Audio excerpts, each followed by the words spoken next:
Although they did start working with the Beals revolver in the year of 1856, it would not be the same as what you think of the Remington New Model Army today.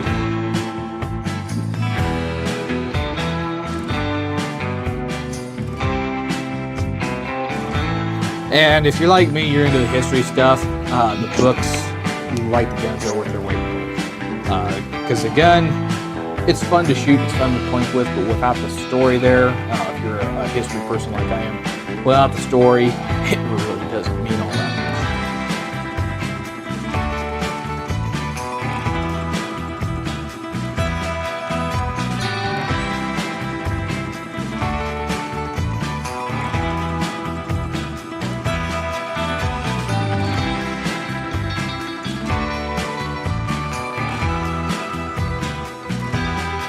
The Ruger Security 9. Can I redraw?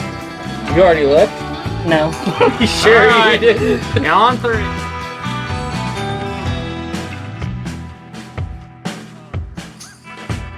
Another pro, at least a pro to me, is these guns are kind of a project. I like to look at them as I'm getting an advanced kit build in the mail whenever I get one. So it's a project that you can go down the road and you can either leave it as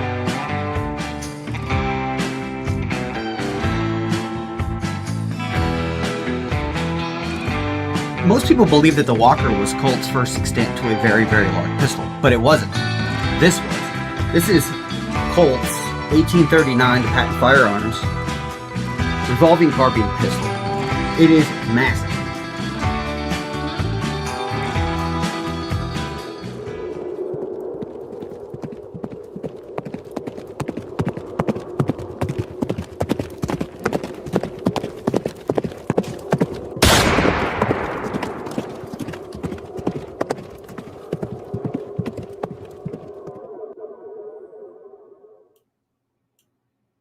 Well, hello, everybody. Welcome back to the Reload Show. We have a little bit different thing going on today, mostly because Snapper decided to reject us just because it was him and his wife's 15th wedding anniversary. Can you believe that? Duke is at a loss for words. Yeah, priorities. Yep. He just didn't think that we were that important, I guess. So my idea was we haven't actually had a show that was just Duke, Ethan, and Caleb and I ever since the very first one. That was just coming up on 4 years ago in 2020, I believe. And it was all working out, but I don't know what happened to Ethan. I sent him the link, and then I never heard nothing else back. So maybe he'll pop in here pretty soon. So anyway, we got Caleb down here on the bottom, and you all know Duke from Duke Fraser Productions on the right. We are still streaming across 3 channels. We have 50 people in right now, and if you guys are ready, we'll go through some comments. Louisiana Gray said, looking forward to the show, fellas. West Alabama Sports and Outdoors says we are iced in here in the Northwest Alabama. Oh, you and Plowboy both must be iced in then. That's sad. Thinking I have rewatched all of Duke's and 11 Bang Bangs videos. Well, you're doing pretty good because there's 785 11 Bang Bang videos as of right now. That's a real snowhead. Okay, German. I'm just gonna say German there. I don't speak German. Said, hey, Beltran Ardilla. Buenos Los Videos. Read that, Duke. You can get up on your Spanish. Sí, están buenos los videos. He's saying good videos. Oh, thank you. France is in, and he says, Fran says, we'll try to remember. Texan 1836 says, what's cracking, fellas? Kent said, good evening, everyone. Diane Houston's in. Says, good evening, all. Gunsmith 4570, good evening, all. Stephen M. Mann said, the Mountain Man is in to see what the subject may be. No real subject, just a we'll start doing subjects. Yes. We'll start doing subjects again in a couple weeks. I'm going to start getting some guests too and everything. I just haven't had a chance to line everything out. Everything's been crazy. Vaquero Joel said, good evening, everyone. Turkey Creek said, checking in for a few minutes. Hi. Rock McLaughlin said, Hello, all. Pistols look like kit I have in a bench drawer waiting for warmer temperatures to start. Louisiana Gray said good evening to all. Jeremy P. said finally warmed up enough to break the 8 inches of ice from the sides of the mule stock tank. Yeah, I've been staying on it, getting about 2 inches every morning, but breaker and shoveler out, so hopefully don't get too much. Saboteur is in. Man, he must really be on that shift change working out for him because he's here early. Yeah. Doug Duke says, good evening, all. IWS Bull 1 said, howdy, all. Hardy said, hello, you silly humans. France with the single action Smith & Wesson, among other pocket revolvers, says, howdy. Cool Hand said, bad on snapper. Yep. Louisiana Gray said, happy 15th anniversary. Soylent Greens in says, hi. Louisiana Gray said, well, I'm glad Caleb could take his place. Yeah, number one Big Bears in. Hello to everybody. iPod Walker, what's happening, fellas? Kodak Tackman said, evening, fellas. It's cold down here in the southeast nowadays. I think it's cold everywhere. What's your temperatures, dude? Today we actually hit about 40. We did too. It's probably about the same. So, but yesterday I think we got a high of 9. Wind chill was like negative 20 something. Which, I mean, that's nothing compared to what I was up in South Dakota, but it's still not pleasant. Nope. And every day something on that ranch has been broke down every day that it's cold. U-joints get mud in them, freeze up, go out. I had a sprocket that kept falling off, and finally on Saturday, Caleb was going by. I said, grab that welding hood and weld that dude in place, and it ain't came off since. Surprised it stuck. I couldn't even see what I was welding. It was in a 40-mile-an-hour, 20 below zero wind out in the middle of the dirt. Don't you just love that though? When you run a perfect bead, it's the absolute perfect bead, and it's 2 inches off. That far off your line? Yeah, that was the first time. I was missing my personal helmet at that moment. That's why I went to that auto adjust helmet, then I could see what I was doing. Yeah. The one we had, you couldn't tilt it. You had to hold it with one hand and weld with the other. We got her. He got a bead on there where she ain't coming off no more. That's all I care about. Yeah, iPod Walker said 11 bang bang. It's freezing here. It's 59 Fahrenheit. That's freezing, or is that just you mean to put the negative on there, iPod? If that's supposed to have a negative, okay. If that ain't got a negative, I'm gonna reach this computer. Diane Houston said, how can I buy an 11 bang bang shirt? Well, we have a few of them, and the thing of it is we got to get them made if we're going to sell them, and we've talked about it several times, and a lot of people have asked, and it's just one of those things got to find time to do. If we decide to start selling merch, we got to stick to it or do a t-shirt run, but I haven't figured out exactly how we would do that yet. There's a couple ways I looked into. How'd you have it do? Yeah, I'll tell you. Oh, yeah, Frazier's Raiders with the YouTube logo. Yep, and it got taken. I got told I couldn't do it. Oh. But I was going to say, one of these days, I'm just going to have Angelica make you a one-off Frazier's Raiders with the YouTube logo t-shirt. So you finally had it. But if you want the cheapest option to have an 11 bang bang shirt, go buy you a white t-shirt at Walmart, take a black Sharpie and write at 11 bang bang. I always get comments on Caleb's hat that he's wearing right now, but that was a one-off that somebody made him for a Christmas present, I think, or a birthday present. Yeah, I asked for one of them. It was Christmas last year. Yeah. We're not really set up to do it. Let's see. Yeah, Doug Duke said 11 bang bang hat. Man, yeah, we got to do it. It's just a matter of finding somebody that knows how to do it and actually getting a run of them made. Hardy said Midwestern are checking in here. Been in the negatives last few days. Would love to trade weather with iPod Walker. Yeah. Yeah, no kidding. I think we all would. Jeremy Gunslinger's in. Says hello everyone. I'm off and y'all are live. It's not much fun putting those pipes together when you got to heat them up with a torch so you can get the thread started. That's no joke. I'll be glad when the ground thaws a little bit, so I'm not driving that 4430 over constant ruts that are frozen. But I hate when your hands get wet, and as soon as you touch something metal, it wants to stick. The worst I saw was when I was up there in South Dakota and down there in the shop, the water line coming into the shop froze, the sewer line going out of the shop froze, and the drain pipe for in the middle of the shop floor, so when all the snow and stuff on the tractors melted, it froze up. So every morning I have to go in there with a 5-gallon bucket and empty that drain. And then if you had to use a bathroom, you just used it up at the ranch house because you couldn't flush the one in the shop. And Yeah, I was about to say this. down for coffee. The sewer pipe freezing, that wouldn't hurt you much if the water's already froze.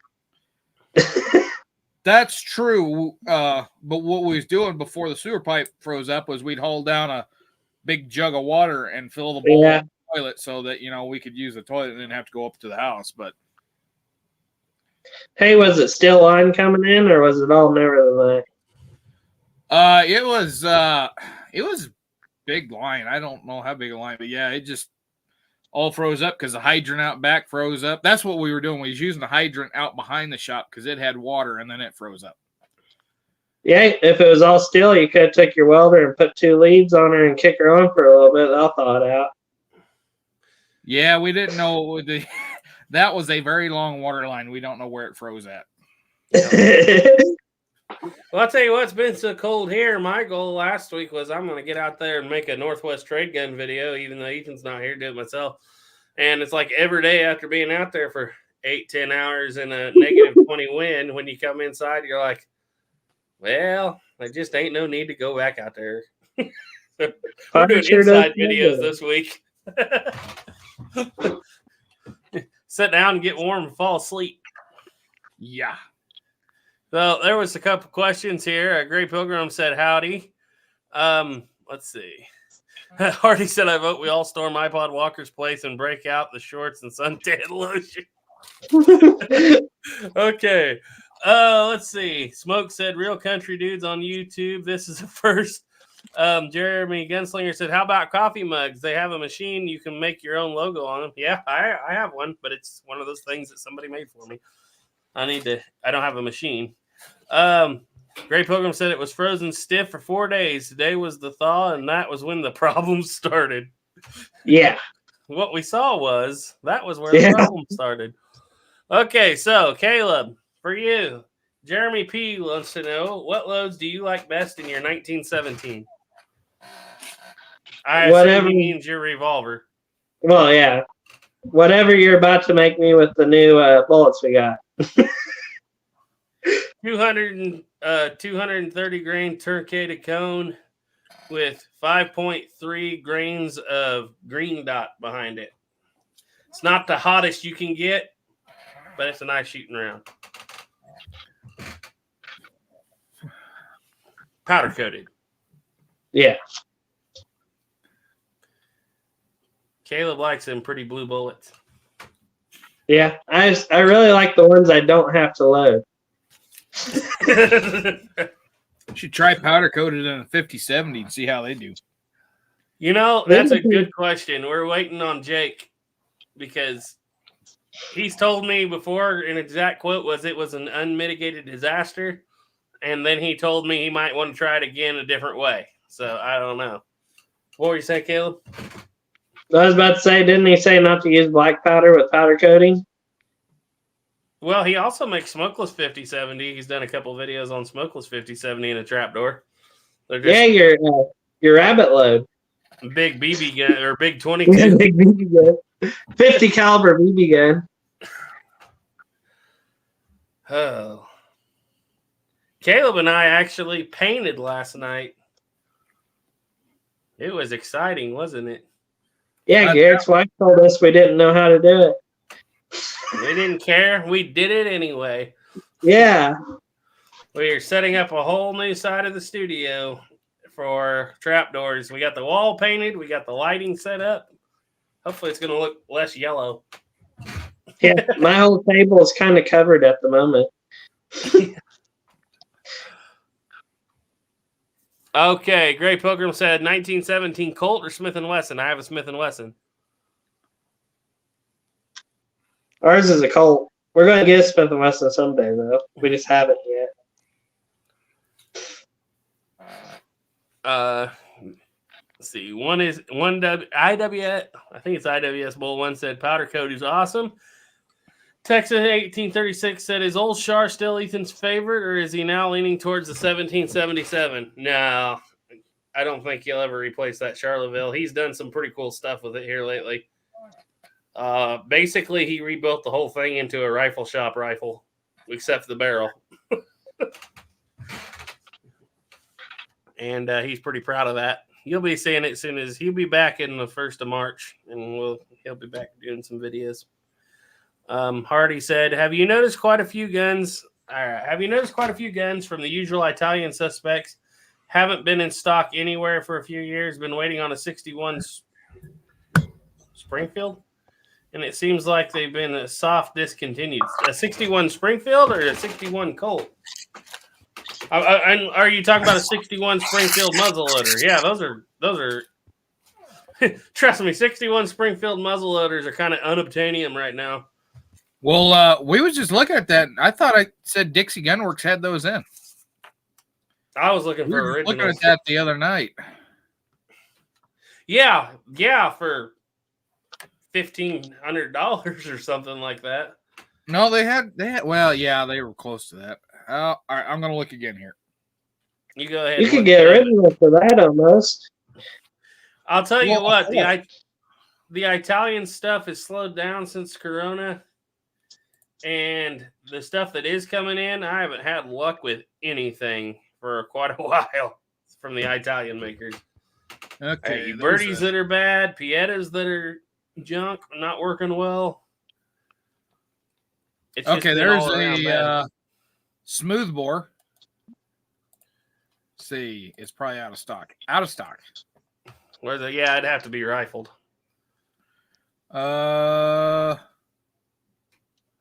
There's a Springfield musket, and it is out of stock. Here's a question here. Did you see someone on Gunbroker bought 50 pieces of 50-70 brass for $360? Kobo 49 did a video on what calibers brass is in short supply currently. Yeah, I was in the middle of all that war back then. There was a day when I was willing to pay $400 for 50 pieces of brass just because I needed it. And we didn't wind up doing that, but we did wind up paying like $150 for 27. It was so bad that Jake from Everything Black Powder was actually 50-70 brass was going from $7 to $15 a piece, and Jake found 50-90 brass for $4 a piece.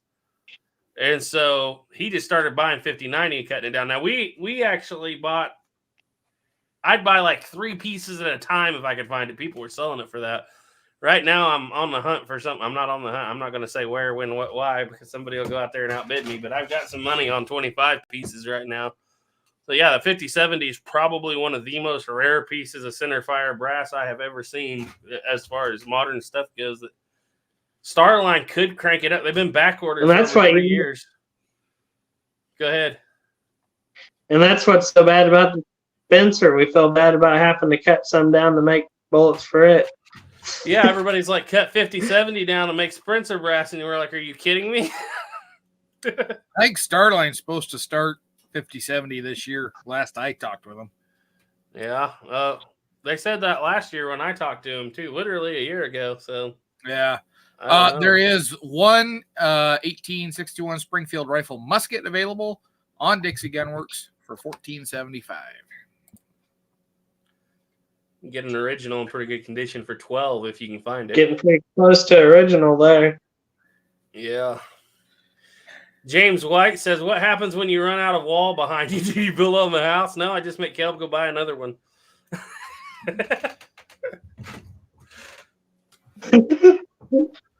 Actually, I have empty slots because all the trapdoors are over in the other studio, like set up and prepared for filming. So it's like I'm almost empty over here. I got like 5 on that rack back there. Okay.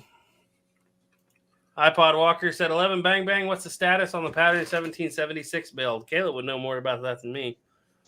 I haven't actually seen it. Caleb. He had it pretty much together. It's pretty much together right now that I seen. He just got to finish doing a little woodwork and put the barrel bands on. Yep. I got to finish the Brunswick, or at least start it while he's gone, so it'll have a step up. Hardy said, yeah, 61 muzzleloader at any price. Also want an 1874 Sharps infantry rifle. They seem like they haven't been made for a while, too. Yeah, they're out of stock. I think the carbines are in stock. Find out right You know, would love a 5070 carbine Sharps. Well, here's a paper cutter Sharps and $1,750. That's Reproduction. insane. That's insane. Yeah, I remember when they was about 12. Mm-hmm. That wasn't very long ago. Nah, Remember, what- Caleb, you remember when you were all upset that you had to give $800 for an M1 Garand? Caleb, can you hear us? He's gone. Maybe Just he'll be open the back in a door and minute. yell at him. I'd let him in on this camera, but I'm running on wired headphones, so that doesn't work very good. Well, you just have Great to get Pope. close together. Yeah.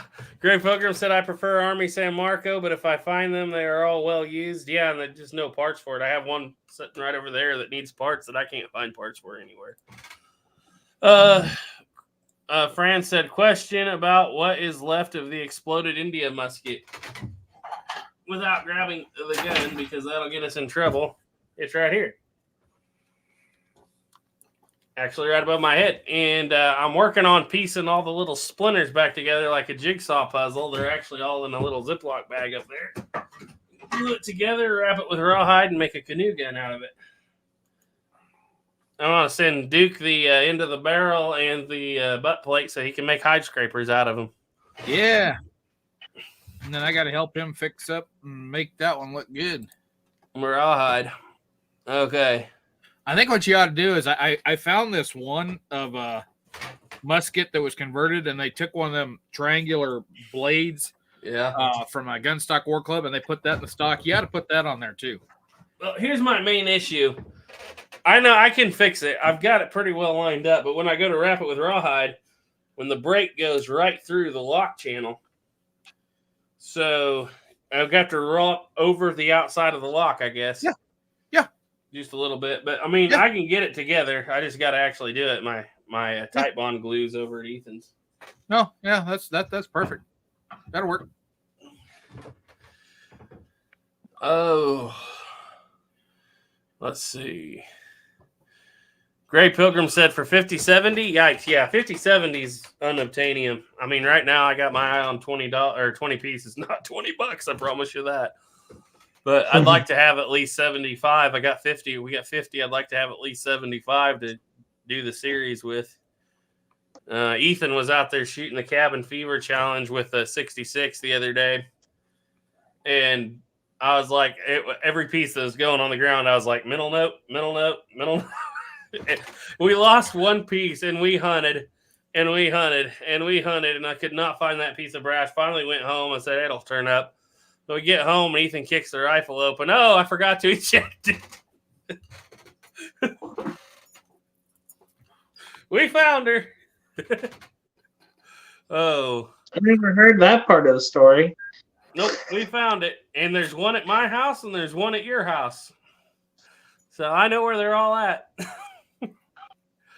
Jeremy Gunslinger said, I know the feelings of the repos. Have to fix my cylinder on my Remington New Navy. Yeah, they're having issues.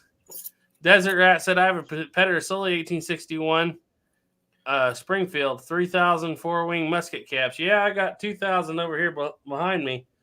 I wanted to get one for the series, but it just wouldn't panning out, and it's like I can't wait any longer. By Land of Sea said, howdy, gents. Sorry for my absence. He's freezing in Boise. Oh, I bet you are. I bet it's cold up there. Boise, Idaho, or Boise, Oklahoma? That's Boise City, Oklahoma. True. All right. Carol Joel says 2 questions for you, gentlemen. Duke, what book was that you were showing pictures of holsters from in your last Tales of the Trail? And what are your all opinions on the Spencer? The book was Packing Iron. Opinions on the Spencer?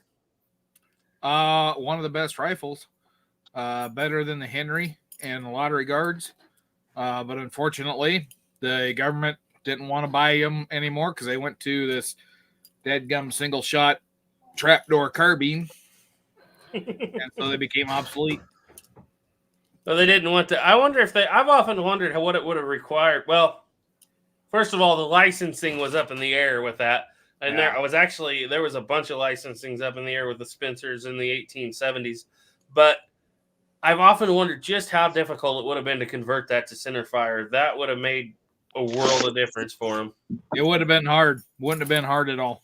The only other thing is they would have had to have created, because for the trapdoor carbine and the trapdoor rifle, the big selling point is same piece of brass, same primer, same bullet, just a little less in a piece of cardboard, a little less primer or a little less powder in the carbine. So that would have been against it. But man, I feel like they could have really upgraded that thing. But the thing of it is, it's like I've handled, reproduction carbine for a cavalry gun. That was probably one of the best because with all that weight in the back, being as it's loaded in the back with ammo and virtually little weight in the front, perfect if you need to shoot one-handed. I sat there one day and I was holding that thing with one hand to the shoulder, looking down the sights, and I just kind of started bouncing a little bit. I'm like, you know what? That's one of the few guns where you could actually hold like that. And I tried it with the trapdoor carbine. You can't do it one-handed. No. And it often makes me wonder, though, how those would have rode on the sling. If it would have been up. If you didn't put them in the boot, they're gonna want to flop over and shove the barrel up your nose. So you only hook them to the sling when you go into combat action, or is that the deal? No, so the carbine goes onto the sling, and then when you get ready to mount the horse, you throw that sling up over your shoulder, get on the horse, you drop it down, and then you slide that carbine into the boot. The whole idea of the sling is so that that carbine does not come flying off your person while you're mounted. Yep. I will say one thing, though, for that trapdoor. It shoots that carbine. It shoots long range with the right load to the sights. I mean, it's an excellent shooter. I will say that for it. Jeremy P said, not that it's hard to find, but you can make 50-70 from 348 Winchester center fire. Yeah, I think it's probably one of the ones that's more rare than 50-70.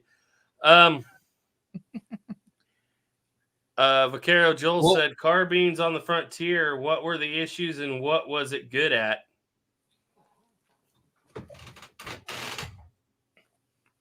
Number one issue, no cleaning rod. Until 1877, then they got it. That's true for all the carbines. Sharps. Yeah. Spencer, sorry, I'm trying to eat my supper at the same time as I'm talking. So yeah, all the carbines, they didn't have a cleaning rod. That's probably the biggest disadvantage. They are a little easier to shoot the long rifles. I know some people say sight radius doesn't make a bit of difference. Well, maybe it doesn't for you, but it does for me. The longer rifles are easier to shoot at distance for me, steadier. I had one guy out there at Fort Laramie tell me, well, the rifle's better because you can gauge at longer range. And I'm sitting there, it's like the cavalry are not marksmen. That's not the purpose. No. The cavalry are to ride in and raise hell. Yeah, that's the whole point of it. The one thing I would say, too, is it's interesting because civilians, like, take, for instance, Bill Cody, he rode all over the country with a full-length 3-band 66 on his saddle. Yep. But that's riding it out in the front, not necessarily, the best. Yeah, because all of those old-fashioned guys, they would ride with the gun across the pommel on their lap, basically. So it was right there, and that goes clear back in the mountain man days. But that way, it's always within grasp. Because if you put it in the scabbard, and a lot of guys later on did, but put it in the scabbard and get off your horse. And if your horse takes off, well, there goes your gun. Yep, that's bad. You seen those Hawkins or those a lot of reproductions that have the brass set up where it's going to ride on the, what do they call that? Where the brass is on the stock where it's going to rub on the saddle where it rides across the bow. Yeah, on the pommel. Yeah. There's the train. There's the train. Always on time. Hardy said, would be interesting to get some industry reps on the show so we could ask them what exactly is holding them back since the pandemic is largely over. I'm about through with Italian-made stuff, to be quite honest with you. I mean, you got to get it if you want to cap and ball, I guess, but you got any thoughts on that, Caleb? Italian-made stuff? Go get original. It's getting to where, I mean, it's getting to It's where about the you're same over money halfway anymore. to the cost of it nowadays for some of them. Right. The last ones we got from them were just junk. Need a lot of work. Yep. Both Pieta and you, Birdie. Both have been And they've bad. always needed work. Yeah, That's just the way it is. They all But they need work. more work now. they do. Or I mean, maybe we that's just getting to got the some point where, lemons. But you know, it should at least come where it times. At least a little bit, you know. I've had to work on every one of my Ubertis. None of them were as bad as the one Pieta that I basically had to rebuild the internals on. Yeah. They just required a little fitting. But it's kind of like I said, there's Monday and Friday guns, and then there's Tuesday through Thursday guns. Tuesday through Thursday guns are some of the better ones. Monday and Friday guns are never very good. I'm starting to think they're taking off Tuesday through Thursday. They're only working Mondays and Fridays now. Because, I mean, I've talked to a lot of people that just, there was a day when you could file a sharp edge or you could go in there and you could do this or that. We worked on all of that, you know, replace the spring, whatever. But it's got to the point where when you order it, so a lot of people are like, you can't even cock the hammer out of the box. So, I mean, that's getting a little too far out there as far as the Italian stuff goes, in my opinion. We just need a couple good CNC American machinists to start cranking them out like Kibler does with the long rifles. Thing of it is though, by the time you make them in America and get them to the quality that, you know, Colt was back in the day. Well, that's what same problem. They're going to be overpriced. I always thought that too, but Kibler turns out one of the highest end flintlock rifles. And yeah, but they're also under CNC machining wood, and they're buying the girls made. Yeah, that's what I'm saying. Why can't somebody do that to CNC machining on metal? Revolver is a different ball game because then you have to case harden the metal. You have to go through metal treatment. So yeah, it's not just the CNC machining. There's a lot of other components that are going to play in that too. Well, that's true. Jeremy Gunslinger said I paid $450 for my sharps used. Yeah, you got to pay. There is a reason why the high standard Colt Reproduction is as expensive as an original Colt. That is probably the absolute best reproduction revolver I have ever handled. Mm-hmm. Smooth, everything was just absolutely perfect on it. And my friend, he didn't pay the full $2,000. He got it for $1,500, but still $1,500 for a revolver. A lot of people are going to want to pay that. That is true. I just think there's got to be a way to do it somewhere else better than what, because I honestly, you know, we talk about in history, what always happens about every 50 years, the equipment starts wearing out. Right. You notice that? And I kind of wonder if that's what's going on with a lot of these. Well, I think, and the other thing is that to keep the price point on these guns, I think what they've done is they've started paying less for gunsmiths. Because that's something you see even in the U.S. is somebody will retire, they reopen that position for less pay. Yep. So, well, because the guy coming in's got 2 years of experience, the guy that just left had 25. Yeah. Yeah. And, you know, with the pandemic and stuff too, you know, we're not over there. I don't know what happened, you know, production wise, if they're still in lockdowns or they still got limited production. And who knows, maybe they're trying to catch up financially because they weren't making money during that pandemic. Yeah, that is true. But the thing is they are producing. They're starting to come back into the country more and more. Yeah, and I will say that one we bought since the pandemic that actually worked out pretty good was that Wells Fargo model we got for you. That one was still all right. Yeah, that was was in time. pretty Everything good. was good on it. Yeah, but I think it was made in 19. Yeah, probably was. Yeah, it was probably in stock. Gray Pilgrim said I ran out of room in my gun cave walls, so I bought some Lazy Susans. Caleb had one of those. We finally got rid of it. Thing took out a lot of space. Turkey Creek said, is the 1776 parts from the Ye Old Rifle Shop? Yes, they are. It's a 100% rifle shop build. Gray Pilgrim said, I have paper cutter sharps. I paid a whopping $600. Flagging Leland says, I cannot believe Snapper chose his legit wife over the bros. Yeah. I'm not going to comment on that one. That was very well worded to get around it, Lagging Leland. That was very well done. Oh, man. Soylent Green said, I remember when the Adventures Cowboy did a video on Cimarron Pedersoli Sharp's business model pre-COVID, and they were under 1,000. Most of the Italian rifles are approaching 2,000 nuts. That is true. Yeah, I think I bought mine. When I bought mine, it was right at 1,000. And then I traded it for a Henry. And I looked at the price of a Henry, and I got a good trade. Gunsmith 4570 says, for ASM parts, check Deer Creek products. Oh, thanks. Maybe I will. Gray Pilgrim's not selling his sharps for $700 now. Jay Wheeler's in says, hello, everyone. The smoke is laughing is in. Silent Green said, you're going to try to rawhide wrap on a wrist on a historical repair? Yeah, it's going to be a historical repair on the outside, but inside it's going to be doweled and glued and tight bond 3'd, and it'll be as stout as I can possibly make it inside. But on the outside, it'll look like a rawhide repair. If you want to see what I'm going to do, if you want to see what I've done before, go check out my 1868 trapdoor video. Okay, yes, I read that. Yep, Boise, Idaho is where my land and sea is. Garrett, I have a few 5070 and a few 5090, but I need them for that Bannerman butchered one I have. Yeah, you better keep them. I'd hang on to them. Don't ever get rid of them. Rob's Vintage Guns and Gabs said, hi, guys. Olivia Wood said, hi. Turkey Creek said, Garrett, I believe that brass plate was just called a wear plate. Okay, that makes sense. Because I was actually talking to you, Turkey Creek, when we were talking about that. That's right. I'm trying to think of what plate you're talking about.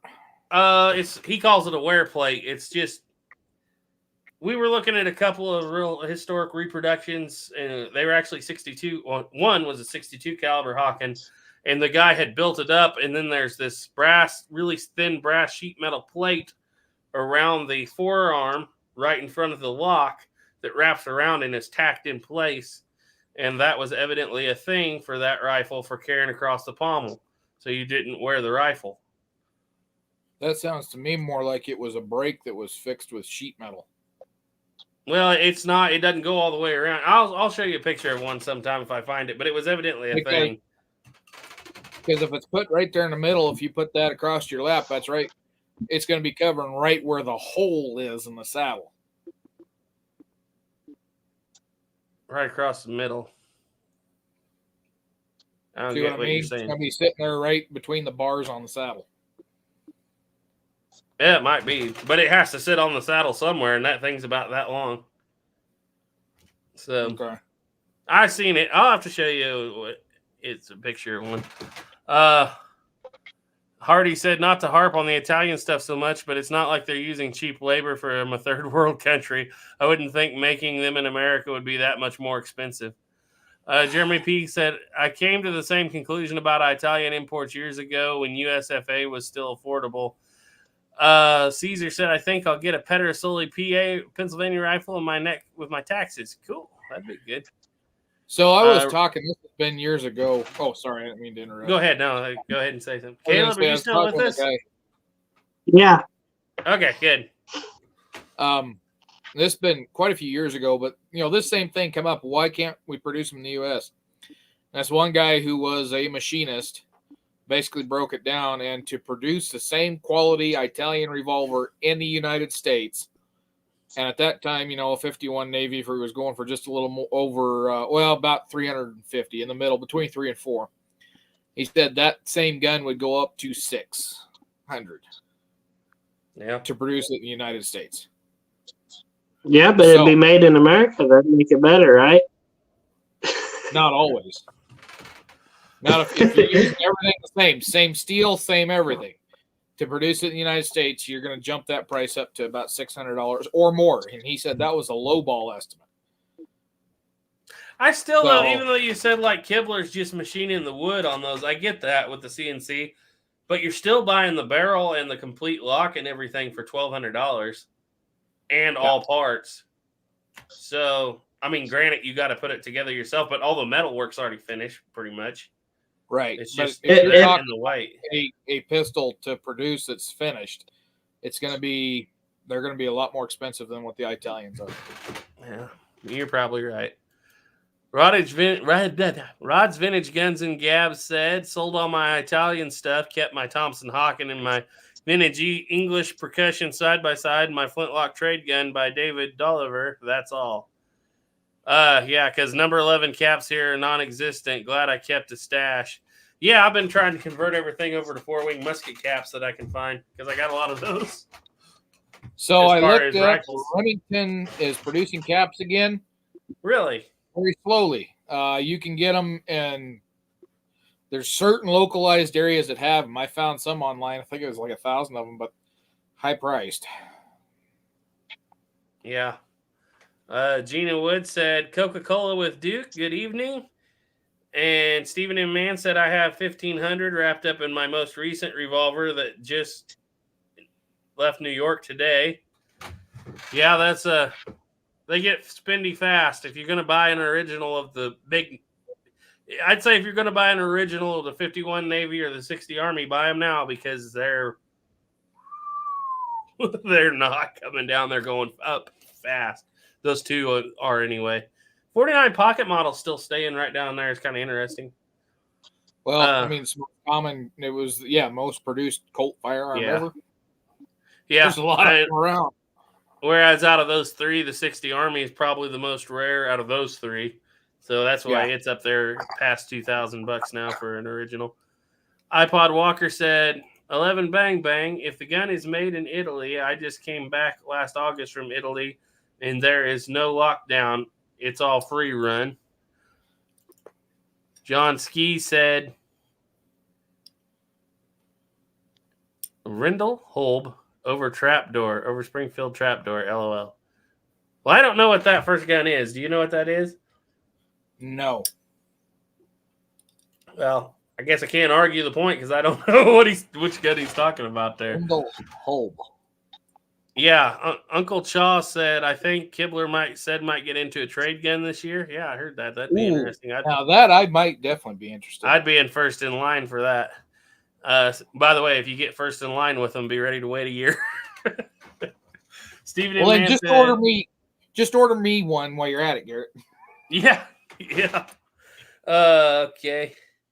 Carrie Sotomayor said there is a lot less work making a lock and a barrel than just the frame of the 50s and 60s cap and ball revolver. I don't know if that's so. That lock's pretty intricate, for one thing. There's about as many moving parts in that as there is a revolver, especially for a 2-trigger setup. And that's a lot more barrel to rifle. And not only that, but the barrel's swamped and weighted at the ends and narrow in the center. And that's not counting your trigger guards and your butt plate and your thimbles and your ramrod pieces. Yeah, but those parts are easy to produce. What he's saying sights. is that frame is so intricate because you got to cut the rounds on the back for the recoil shield. Yeah. You got to cut the channel up there for the hand. You got to cut the hammer channel. You got to do the screw holes. You got to do the pin holes in the front. Do the arbor hole in the front. Cut out that area. Yeah, it's a lot more intricate and takes more time to produce the Colt frame than it does. Well, yeah, but you got to, like on a flintlock, you still have to channel and you have to dovetail all the underlugs and the sights and the. I mean, you're probably. I would agree with you, I guess, because I mean I've been into a lot of Colt revolvers and nothing new to me, but I don't see them being much more complicated than a set trigger lock and set triggers. Oh, it's a lot more complicated, especially when you're talking CNC machining and the amount of time it takes. Yeah. I guess the way to do it is to look at what the coding to program that CNC machine. Then you can see the difference. Yeah. And then the hookup on it, because when you're cutting wood, you don't need to run oil. You don't have to have a special machine for that. Because you're just cutting wood. He makes the locks on the CNCs too. Yeah, but when you're making a flat lock, they're not flat. I mean, they're round faced. Yeah, that's easy. Okay. I guess I'll on go one dimension. You got to go 3 dimensions when you're doing a Colt. You're doing 1 dimension when you're doing a flat piece of metal. It's 3 dimensions when you're doing that Colt style thing. But it's a round face English lock. It's So still does that flat. make a difference? It's still flat. So what you're talking about is the recoil shields, right? I'm talking about the whole frame on a Colt. So a lock plate is flat. Find an empty can. Dang nabbit. This is a Colt. Yeah. More dimension. It takes more to carve something out of this than it does that. Okay, I'll agree with you on that. I just was saying because one side of that lock is rounded to an extent. It's not as big as a recoil shield, I grant you. But yeah. No, it's one of those you could turn a lock out in probably a couple hours, where it might take a day to turn out a Colt. Yeah. Turkey Creek said new Kibler kit coming this year isn't a trade gun, it's a Colonial Fowler. Oh, cool. That's okay too.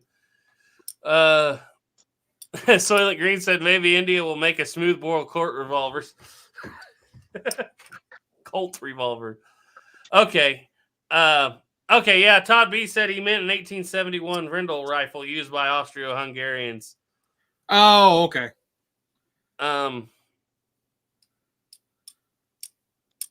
I still don't know that I would argue that for the purposes of the rifle in the United States that would have been a better choice, considering they didn't have any money. But maybe the rifle's probably better. Gray Pilgrim said, I have one factory made as nice as custom built. It's his Austin Halick. Yeah, you had that in your video today. I saw it. Rob G said, when I got my 66 trapdoor back in 2000, I found 2 boxes of 5070 cartridges from PCI for $3 a piece. Have been reloading them ever since. Ethan said, Ethan's here. He said, I can't join right now, but I saw somebody mention the Rindel, and it reminded me that I saw a Rindel flintlock musket on Gunbroker just a minute ago. Okay, so John Ski said, John C said, Rindel hull was the 1870s Austro-Hungarian breech loading tabernacle rotating breech block rifle. Look it up if you get a chance. Okay. Kerry Sotomayor said the frame has nearly no square edges to hold on to. It's all fixturing. Caesar said, I got my flints and got the Traditions Kentucky pistol going good. I know Traditions is a cheaper gun, but I was surprised at how well the lock worked and sparked. Question for Duke from Gray Pilgrim. Duke, have you seen a locksmith to replace your Liberty Safe digital dial? If not, you should. My gun safe is an old analog. I'll tell you the reason why I haven't bothered with that. I understand the reasoning. I'm not going to get into the whole politics of it. But the way I see it is if somebody shows up, I'd rather have them get the code from Liberty, and then afterwards, once everything's done, we can fix that problem after. Because otherwise, if I change the code and somebody comes in with a bogus warrant, they just take a angle grinder and they cut a hole in my freaking safe, and then I've got to replace a safe that's now double the price of what I paid for it back then. And yeah, an angle grinder, I could have this thing open in 5 minutes. You got a it's mean just angle grinder. The lazy ones that want to come in and grab something. Okay, so Cool Hand said, I wonder if the Turks could turn out a better quality Colt clone than the Italians. That's a good question because the Gersons that they're turning out, and Tissos is made in Turkey, right? Yeah. And so it's like they're turning out excellent shotguns in 1911s. Maybe they could. It'd be interesting. Their 1911 cost, $350. Why couldn't they make a? Well, I paid $550 for mine, but yeah, they're back in that $350 to $450 range. Yeah. So why couldn't they make a fit? Well, obviously they'd have to gear up, but you'd think they could make a 51 Navy for that same Market. price. Revolvers The are market. more intricate, I guess, than semi-autos. So the whole thing is the Italians got into that market because they were filming westerns in Italy at about the same time period. So the whole reason why we have Uberti and Pieta is because of the Italian market and the fact that Europe is just fascinated with U.S. Western American history. So you got all these guys that, the what was it? For a few dollars more. That movie wasn't that great of a movie. It was basically a Uberti advertisement. It's when Lee Van Cleef goes over there and lets that roll down to show all those guns on that thing. He's advertising what Uberti now has in stock. Mm-hmm. It is an advertisement. It is. It's a Uberti advertisement. So yeah, that was a thing. And so down in Turkey, they're making what sells. So they're making cheaper reproductions of shotguns, Colts, and they're making pretty good money on it. It's like my favorite hunting shotgun that's in the safe right now is a TriStar. Everybody gives TriStar crap. Well, you know what? They're made in Turkey. They're a copy of the Remington. What is that? The Model 1100, the semi-auto. Yeah, 1100. I got no qualms with it. It works. Never had a problem with it, other than one day my barrel come flying off because the screw come undone. But other than that, no problems. I have a TriStar over and under. I haven't had any problems with it, and I've got quite a few rounds and quite a few birds with it. Yep. Okay, iPod Walker has a very interesting comment here. He said, 11 bang bang, I still can't get over the fact that Frontier Mountain Men would not pony up the money to buy a breech loader like the Hall 1812 to use for survival. You have any thoughts on that statement, Duke? I mean, I have a few. Yeah. For one, finding one of them would be kind of fun, wouldn't it? It would have been kind of tricky to get your hands on one in the 20s. So those early hauls, the flintlock hauls, they weren't popular. They didn't work well. Blow gas in your face.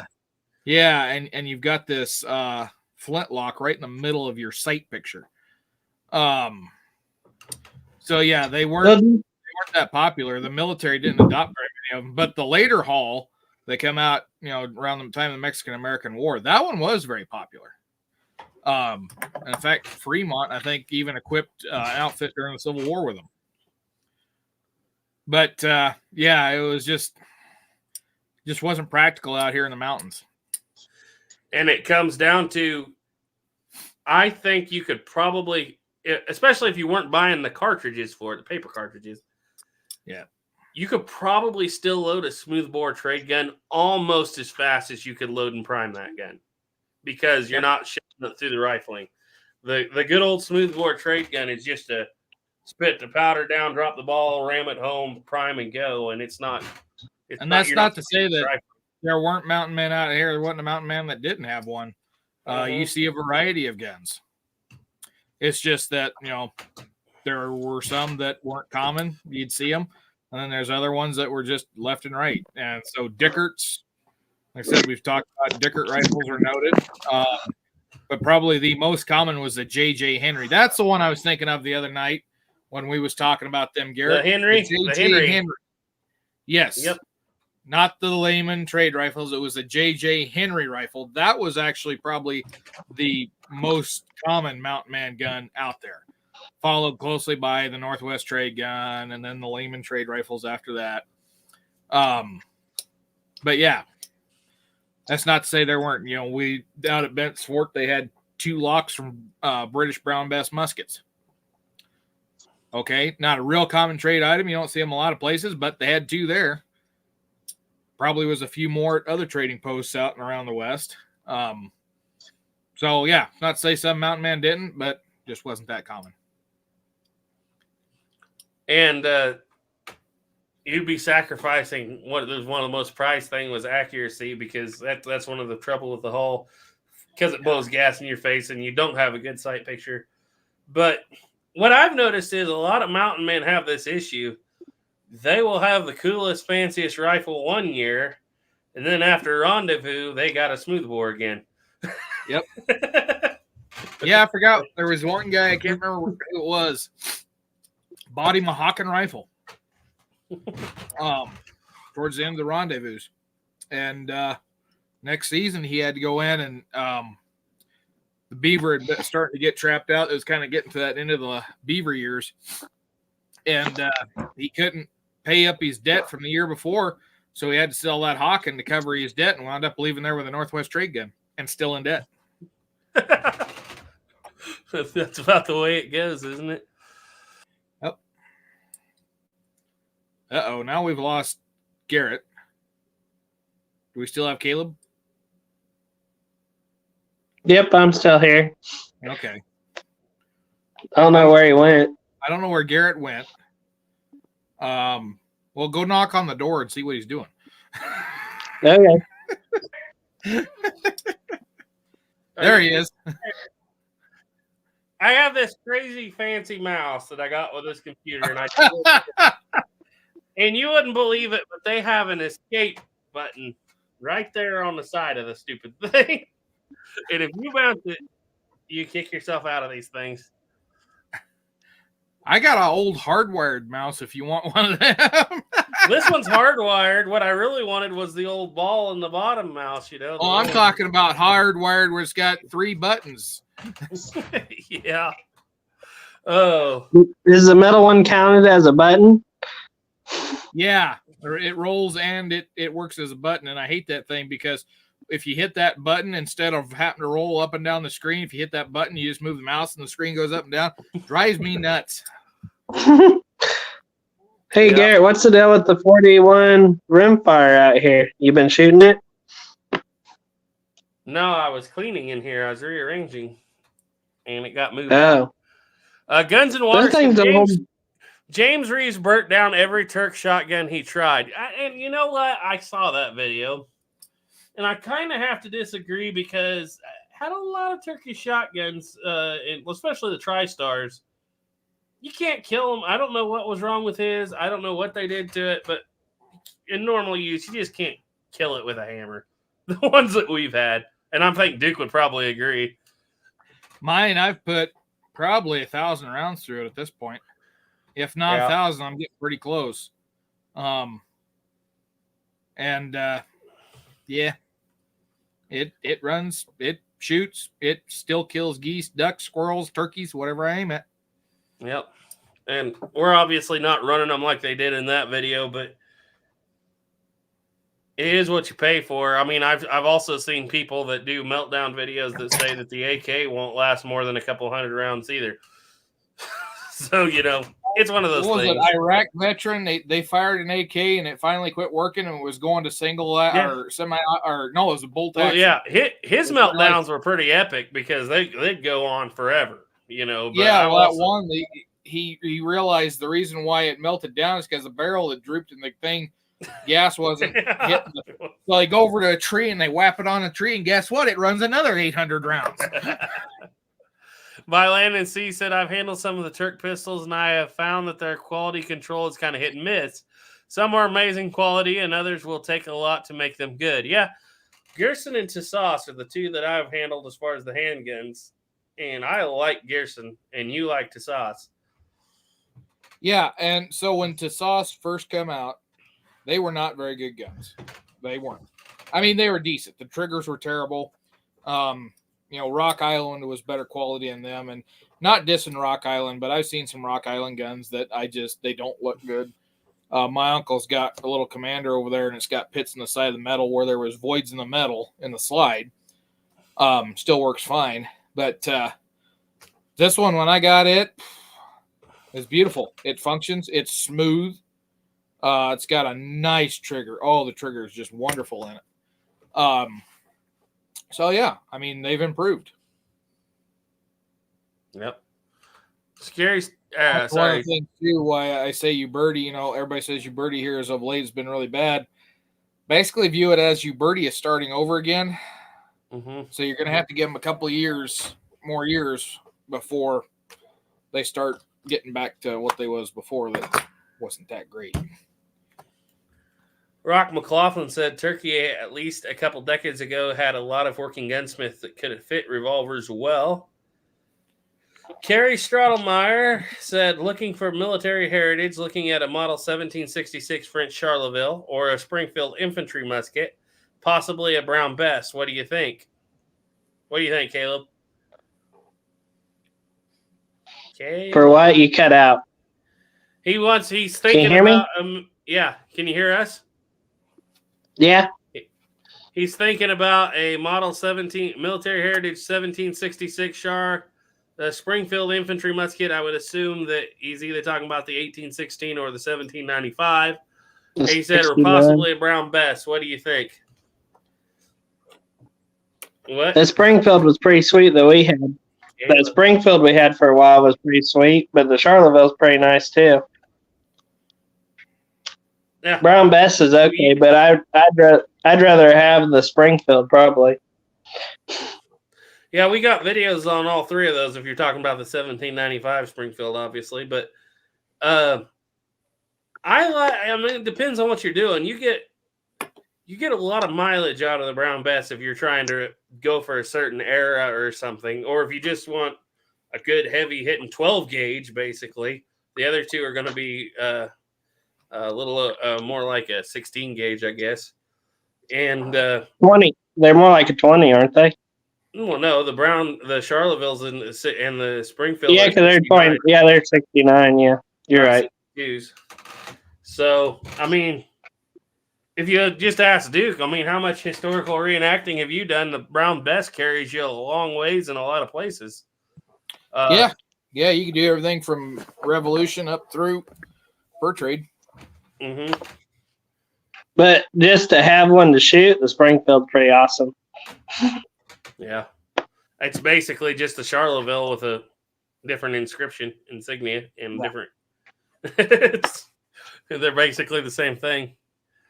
Basically, the first Springfield was the first American-made Charleville. This is true. Yeah, John Ski said, I bought a 1887 lever action shotgun copy of Winchester 1887, and it's good quality.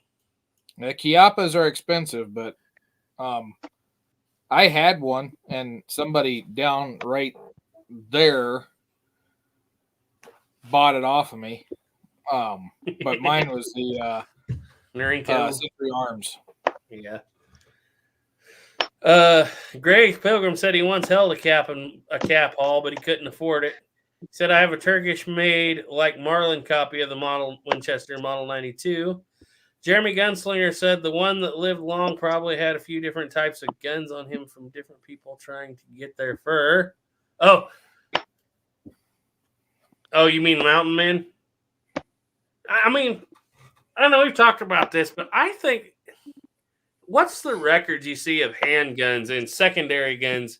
I mean, we hear about the shotguns for camp guarding, obviously, and stuff, and, but it doesn't seem like they carry more than one long gun most of the time per person. No, just because it would come down to, how much crap you're carrying. A lot of the guys had a pack horse with them, if not two.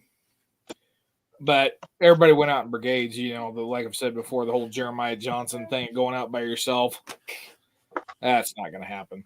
And some of them would take guns to trade with natives because you never know when you run into some natives and you need to stay with them for a few days or through the winter or need to replace your horses. It's always good to have something to trade.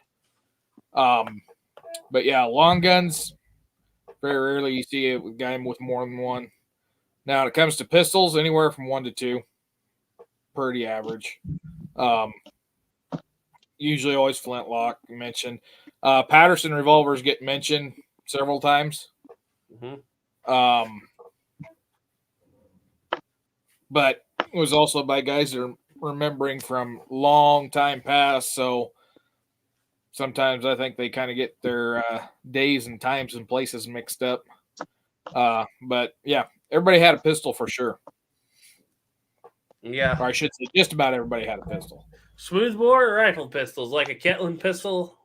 Kettlin's, yeah, you see those out here. Rifle pistols, it's kind of a, just about as much variety as there is with long guns. Yeah. Let's see. Todd B said that the Sauce 1911s all use all tool steel parts, no MIM. I collect 1911s. The Tassos guns are equal to the $1,200 1911s. Yep. I gotta agree with you. I mean, maybe not in fit and finish in every little way, but as far as function, yeah, I don't see why not. Ethan chimed in. He said that he preferred the 1770s or 1766 over the Springfield or the Brown Bess. Let's see. Octagon Garage said, I've seen some online European websites that have S&B percussion caps in number 1011, but why can't we get them here? I thought about ordering some, but I don't know if customs will let me. You're importing an explosive, so probably not.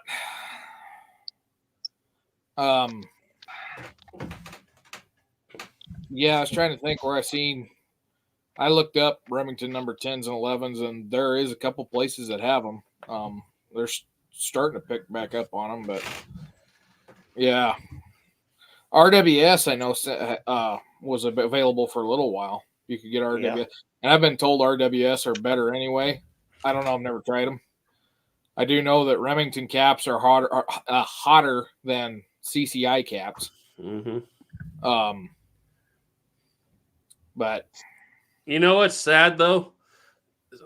I watch, we all do, but as YouTube channels, they're always trying to grow, watch the trends, right?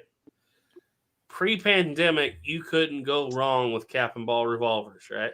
Yep. Go watch somebody that's trying to make a cap and ball revolver now. It's flatlined. Nothing. No interest whatsoever from anybody. And I honestly think the lack of caps is, if it hasn't yet, it's on its way to killing the interest in the cap and ball revolvers. Well, there's the lack of caps. There's also quality control. But what I was going for is GoX going under there for a while. Mm-hmm. Swiss and Schutzen were kind of hard to come by. Yeah, there's kind of a mixture of things. So do I expect it to be real hot and heavy here? Not for a little while, but next 2-3 years, I think it's going to start to come back pretty strong. I'll tell you what, right now, if you're watching the trends, flintlocks are killing it. I know some little channels that had 30 subscribers turn out an India-made pistol, a good high-quality video on a India-made pistol, and now, they have 6,000. They got 150,000 views on that video. It's like, and just about anything you're doing in the last month with flintlocks is just, it'll drive channels like crazy. Yep. But if you also look at the trends on our YouTube channels, and probably even in the chat section here, majority of the guys that are interested in that are, I'm not trying to say you're all getting old, but you're older than we are. Yeah. You got started in this when we were, before we were even born, probably some of us. And at that time and period, there was a big interest. You had the Mountain Man rendezvous. Civil War reenacting was really getting on strong. Centennial. All history reenacting was getting on strong. You look at it nowadays, and you go to a reenactment, you go to a living history event, and guess what? Those same guys that were doing it, 20, 30, 40 years ago are still doing it. But guys my age, sometimes a lot of places, they're very hard to find. Yep. So you got to think about that. That interest in the history right there is going to determine the interest in the guns. And when Red Dead Redemption 3 comes along. When Red Dead Redemption 3 comes along. We'll be riding the single action armies and again. Actually, if they do another prequel, it may be Cap and Ball. But That'd be when cool. they introduced the 1851 Navy into Red Dead Online, my 1851 Navy video overnight almost doubled in views. I think I had like 20,000 views in one day on that video. Yep. I don't even know what I have on it now. I don't even know what. And it's funny, it just doesn't work like it does in the game. No. That's- But you just know watching- what? They do have they did do pretty good or better Yeah. reloading in Red except Dead for the Redemption 2. cartridges that grow out of the wrist. Yeah, well, you can only do so much. You can only do so much. I give you that. Let's see. There was a couple things here. Hey, good question here, Jeremy. I'll go back up. Ethan said 1766 is always going to be his favorite. Why didn't cavalry units have a couple shotguns for other than hunting? Now, By this the is time a- out here, it was kind of keeping far enough away that you don't have to worry about it. Well, if he hadn't said for other than hunting, I was going to say that every Western outpost did have 2 Springfield shotguns after 1881. Yep. And it was not actually just for hunting. It was literally made for troop entertainment. Hunting was involved, but that was the big drive, was keep them from getting bored and doing stuff they shouldn't. Reloadable shotguns. A trapdoor 20 gauge, 2 of them for every outpost in the West. But those that are wondering, why didn't they have a shotgun? Just remember the 3 rules of terminal ballistics. Pistols put holes in people. Rifles put holes through people. Shotguns at the right range with the right load will physically remove a chunk of crap off your opponent and throw that on the floor. But you got to be at the right range with the right load. The other difference was cavalry unit doesn't work like, say, the Wyatt Earp Vengeance Posse. Okay. And the other thing is you have to remember they used them in the Civil War, but in the Civil War they were fighting a stationary line that they could get right up to. And if you're in Indian country, and this is kind of one of the things where even like the say the Henry in 44, say you had one of those in 1888. If that Indian has a sharps on you, you're out of luck out here on the prairie. I mean, maybe back east is different, but out here, if you can't get within range, it's like getting into a boxing match with a guy that's got 6-foot arms. You're just good luck. Yeah. The only military organization that you really see a historical reference to heavily using shotguns out here is the Texas Rangers, and they love their 10s and 12 gauges. There's a picture of 3 Rangers. One of them is believed to be Jack Hayes when he was still pretty young, didn't have any facial hair. They're all 3 holding shotguns. And yeah, like I said, I'm pretty sure they're the only. Now, I shouldn't say, because the military with a smoothbore did use buck and ball loads. Mm-hmm. So that technically falls under your shotgun category. But it kind of, as bullets develop, technology advances, I got to sneeze. Excuse me. Yeah, it gets to the point of keep the enemy out there. The further away they are from you, the less harm they can do. Yep. And you got to realize Texas Rangers are fire breathers. They're smaller in number. Their job is to get in amongst they're going to get out there with the enemy, How many pitch fight battles have you heard of Texas Rangers where they're just neck and neck running the horses at a dead beat and just shooting at each other? That happens a lot. The military, Look back at the Modoc Wars. The military's idea is we're going to run them to ground. When they get to said ground, a.k.a. their village or wherever they're going to stop, we're going to go up around them, and we're just going to sit here and wait. Or, attack from distance. Unless you're Custer, and then you try to do the Texas Rangers thing when you have no business doing the Texas Rangers. Well, and then the Army was doing that because at the Powder River fight that opened 1876, Great Sioux War, they sent the 2nd Cavalry right into the middle of the village, basically to confuse and create confusion, but they go in with their pistols drawn. Yeah. Because with your pistol drawn, you have, if you loaded it fully, 6 shots. At this time, they're still loading them all the way up. So you got 6 shots, whereas if you're right in there with a double barrel shotgun, you got 2 shots and have to reload. Yep. That is true. And it's not. It's just shotguns are great for battle, but they're for a certain kind of battle. They're for a they're great for a civilized army facing a civilized army. Let's put it that way. They'd be okay in that close quarters combat, but yeah, but it can't be. It can't be for the style of fighting the military wanted to do. Let's put it that way. Right. Now, whether or not they always got to do that, that's another thing. But that's what they planned on doing. Military today, they do use shotguns to an extent. To breach doors, yeah. They're using them to breach doors, close quarters. You're not going to find them out in a trench warfare shooting across 200 yards at the enemy. Nope. That is a very interesting subject, though. It's a very interesting question. What was that line there at the end of Rio Lobo, that last gunfight? And Jack Elam sitting there shooting his shotgun out the door. John Wayne says, "They ain't doing any good with that thing." Well, it makes me feel better. Makes me feel better. Why don't you blow a bugle? I haven't seen that in a long time. Okay, so rolling down through here. Don't you know any other tune? I don't know this one. That's why I keep practicing. Yeah. Said he found some Winchester Magnum Kensington. Got the triggers wired back on that thing. Yeah, my thumbs ain't what they used to be. Riding across this rocky ground. Got another barrel left. Get on. If you hear a loud noise, that'll be Mr. Kitchen dying.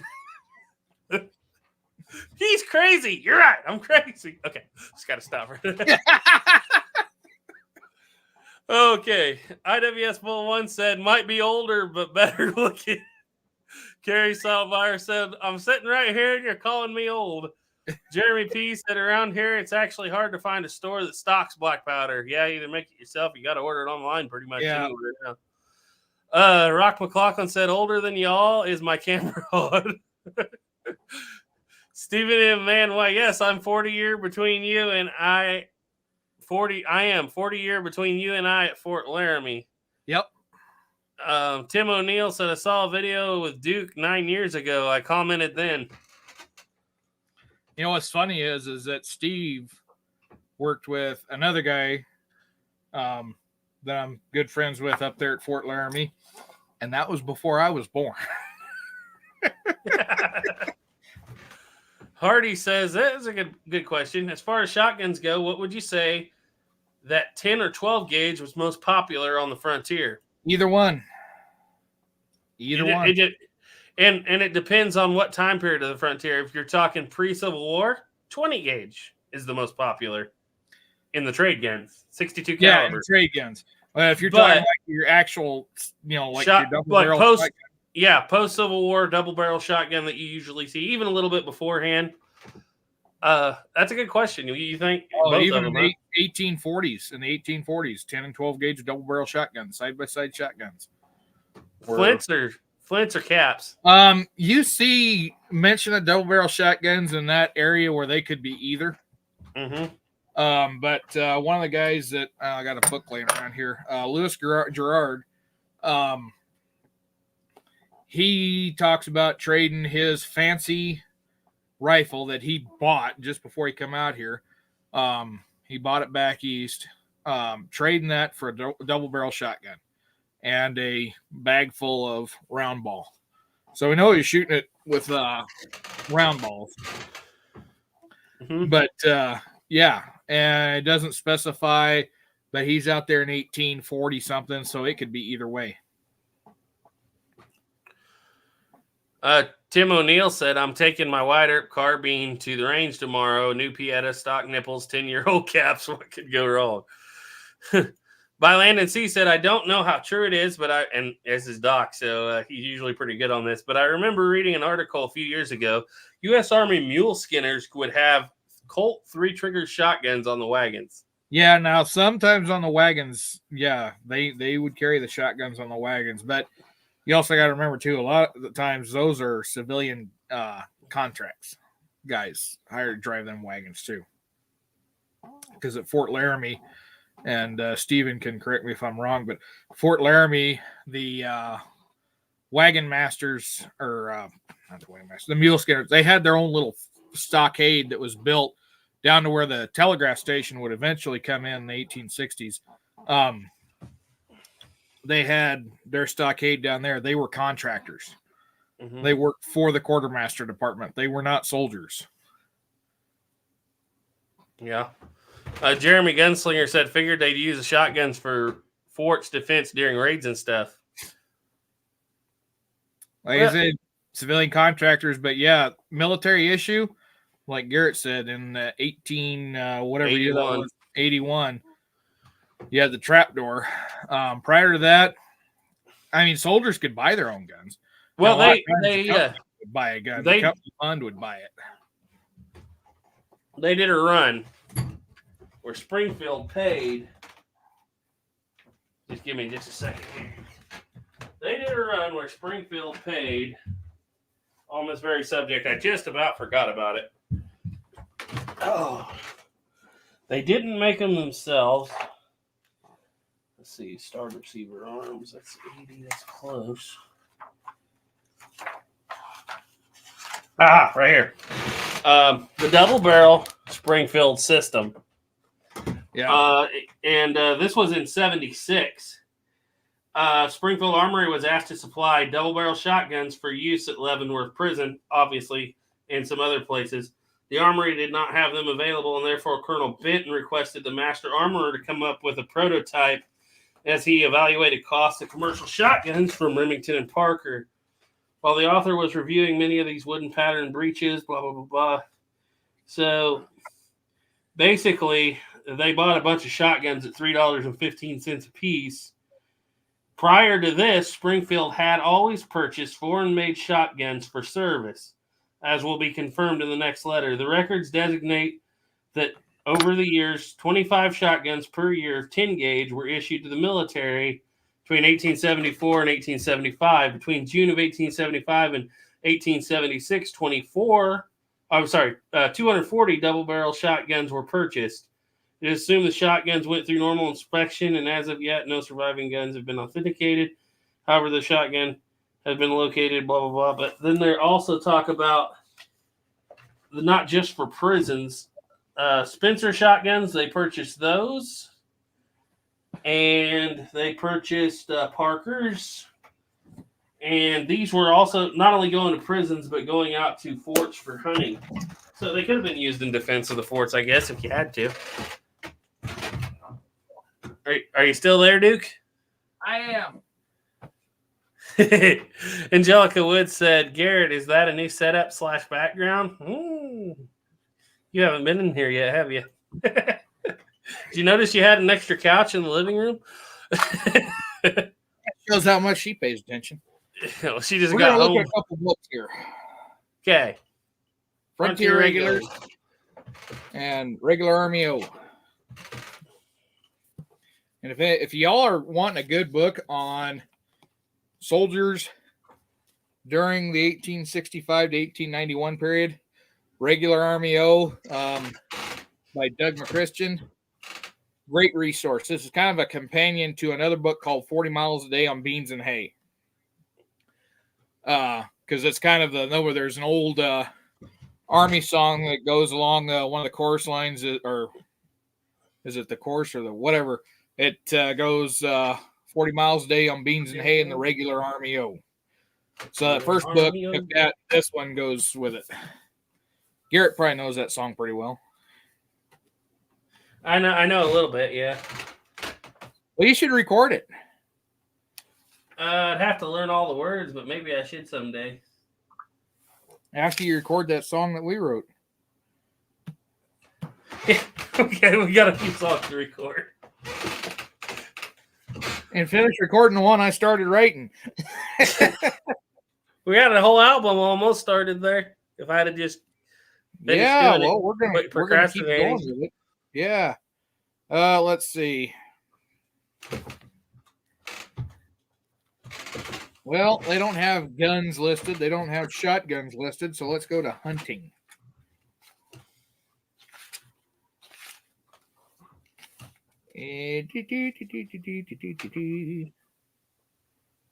Oh, hey, Jules Ecafe's in here. He ran a certain pig ranch we won't get into on this one. Stephen M wants to know, he said, someone I worked who is still there. I wonder who. Well, I'm not going to say his name out of respect for his privacy, but just say that he's probably one of the longest serving park rangers in the Can National he Park give his Service. initials? Well, let's just say that the name is not too hard to guess. You'll find it within yourself. Okay, that means nothing to me, but okay. Oh, apparently they've got a thing on homosexuality in the Army. Not going to read that here today. Let's not. No.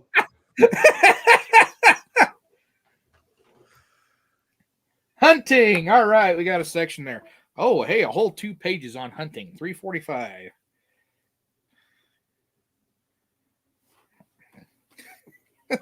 Look on Garrett's face. We ain't tackling that subject today. Oh, let's see. Coming across the bully, bare knuckle fighting and hunting was one of the most common diversions, declared Sergeant John E. Cox, 1st Infantry.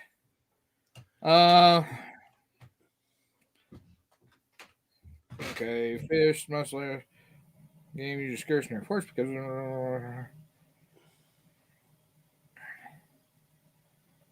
fish are plenty and easily caught in both the Laramie and Platte rivers. Yeah, there are quite a bit of fish here. Mostly catfish and pike. Yeah, there's not many catfish there, but okay. Let's see here. Yeah, you had to be issued a special pass. It's like Ethan said, could you imagine being the soldier that broke the one shotgun that all the rest of us have to use for our fun, for the entertainment? Like I say, yeah, the fort would, they had that issued one, and then the company itself, out of the company fund, could buy a gun. An individual soldier could buy a gun, but remember, them guys are only getting paid $13 a month. Their take-home pay is going to be 10 or less. Because usually they take $1 out that goes to the store, take $1 that goes to the laundress, and take $1 that goes to the company fund. And it's that company fund money a lot of times that would buy that. And I say $1, I don't remember the exact number, but I know it was soldiers weren't getting the full $13 on payday. And then if anybody had any, if you owed anybody money, they'd show up at the paymaster the day you was getting paid, and beat you to it. Yeah, but $13 a month during the Civil War, it was $16. After you enlisted for 5 years, if you re-enlisted, it would go back up to 16. If you got promoted to sergeant, it went up to a little bit more. But unless you were an officer, you really weren't able to save up much money. Yeah. Then once you got too old, you go to the old soldiers' home. Yep. And then to the old soldier cemetery. Yep. By Land and Sea said, is that song to the tune of Benny Haven O? I don't know that version. I don't know. 40 miles a day on beans and hay in the regular army. Oh. I know it. It has a little different tune than what I'm thinking, but Hardy it's an old Irish song that was sung by Irishmen is the one I heard. Hardy said your take-home pay could be a lot more if you knew how to fleece your comrades at cards or dice. Yeah, probably once or twice. So a cavalryman in the field of the Staked Plains of Texas in 1872 expressed remorse after his party killed 21 animals and 3 were put in the wagon for our use. The remaining 18 left on the plains. Seemed ashamed to kill those large animals merely for sport. The meat of those 18 buffalo would have been sufficient to keep the number of families for that number of families for 1 year. All right, you still with us, Caleb? Yes, kind of. Protect 2A wants to know what's your favorite gun in your collection. That's like asking somebody what their favorite child is. Okay, here we go. Hunters were provided tents, cooking gear, and ammunition, and were allowed to use their service arms, thus affording soldiers with practical experience that would prove valuable for actual field service, as well as training and shooting at objects over unknown distances. Before the 1880s, companies would often purchase a shotgun or two with the company fund for hunting wildfowl, and small game. Sergeant Cox, for example, recalled using a muzzle-loading shotgun to hunt rabbits and prairie chickens in the vicinity of Fort Randall, Dakota Territory, while First Sergeant Ryan paid $35 for a personal shotgun. In 1881, the National Armory at Springfield, Massachusetts began producing single-barrel 20-gauge shotguns for issue to companies in the West, especially for hunting purposes. We got one of them. They're kind of cool, but we're having a little trouble. It seems like their 20-gauge shells back then had a little thicker rim than modern 20-gauge shells. That's probably a truth. And we got to figure out how to make some that work. Were they thicker rim or just the extractor wore off? No, this one's in pretty good shape. There's really no way of knowing. I mean, Frankfurt Arsenal shells are like some of the most rare shotgun shells you can collect. And so I really don't know, and I haven't found anybody on the internet that's wrote up about it. So here's an interesting one. A Sergeant Thomas White, 10th Cavalry, was granted a hunting pass to be absent from Fort Davis, Texas, but instead spent several days on the lark with disreputable women. I guess you could say he was out doing some Texas hog hunting.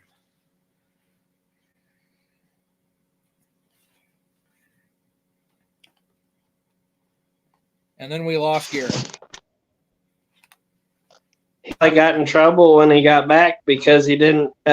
He took the shotgun and neglected it. Oh. And then apparently some hunters were prone to failure because they go out and spend the entire time drinking and couldn't hit a bird. Well, there's all kinds of hunting. Yeah, well, like I just pointed out, the Texas hog hunting. So, Caleb, you never answered what's your favorite gun in your collection? All of them. Oh, well, I like my M1 Grand pretty good. Yeah, that's fair. What's your favorite gun in your collection, Duke? Oh, I'm really liking my Henry. I really like my Henry. It's kind of hard to pick. The 1911's up there, my 51 Navy's up there, and the Henry's up there. I got the Bannerman cut down 66 that I'm pretty proud of. That 50-70. I pretty like that one right now, but it may change next week. Desert Rat 45 said a book to look into would be the U.S. Army in the West, 1870 through 1880. Stephen M. Mann said, I can't hardly remember my own real name. The one I can think of rhymes with next. No. Well, that didn't help, did it? Okay, Hardy says, so we all know about leather, shot, powder, snakes, but what loading equipment would the average frontiersman use? What would they really bother? Would they really bother with all the wads in combat?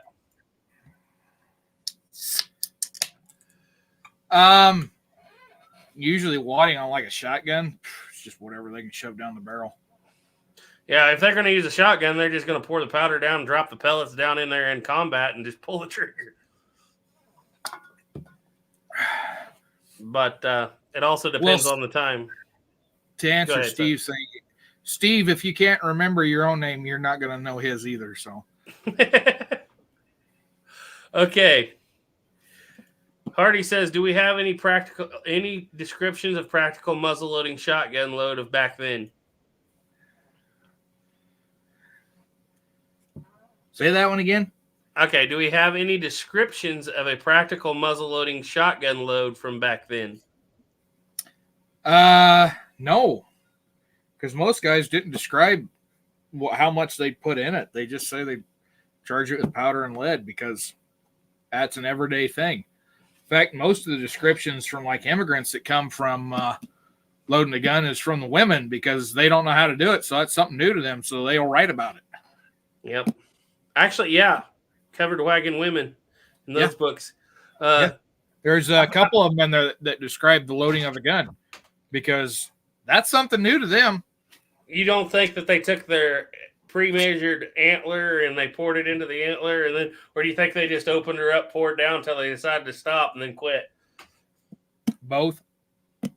You know, I got to think that somebody that knew what they were doing, especially in the 1820s or so, would kind of want to follow similar to what if they knew what the military load was, because those are smooth bores too. Say 100 grain charge, 110 grain charge. Where did it go? Where did it go? Where did it go? What did I do with it? Oh no! What did I do with it? Ah! Well, you know the old saying. What was it?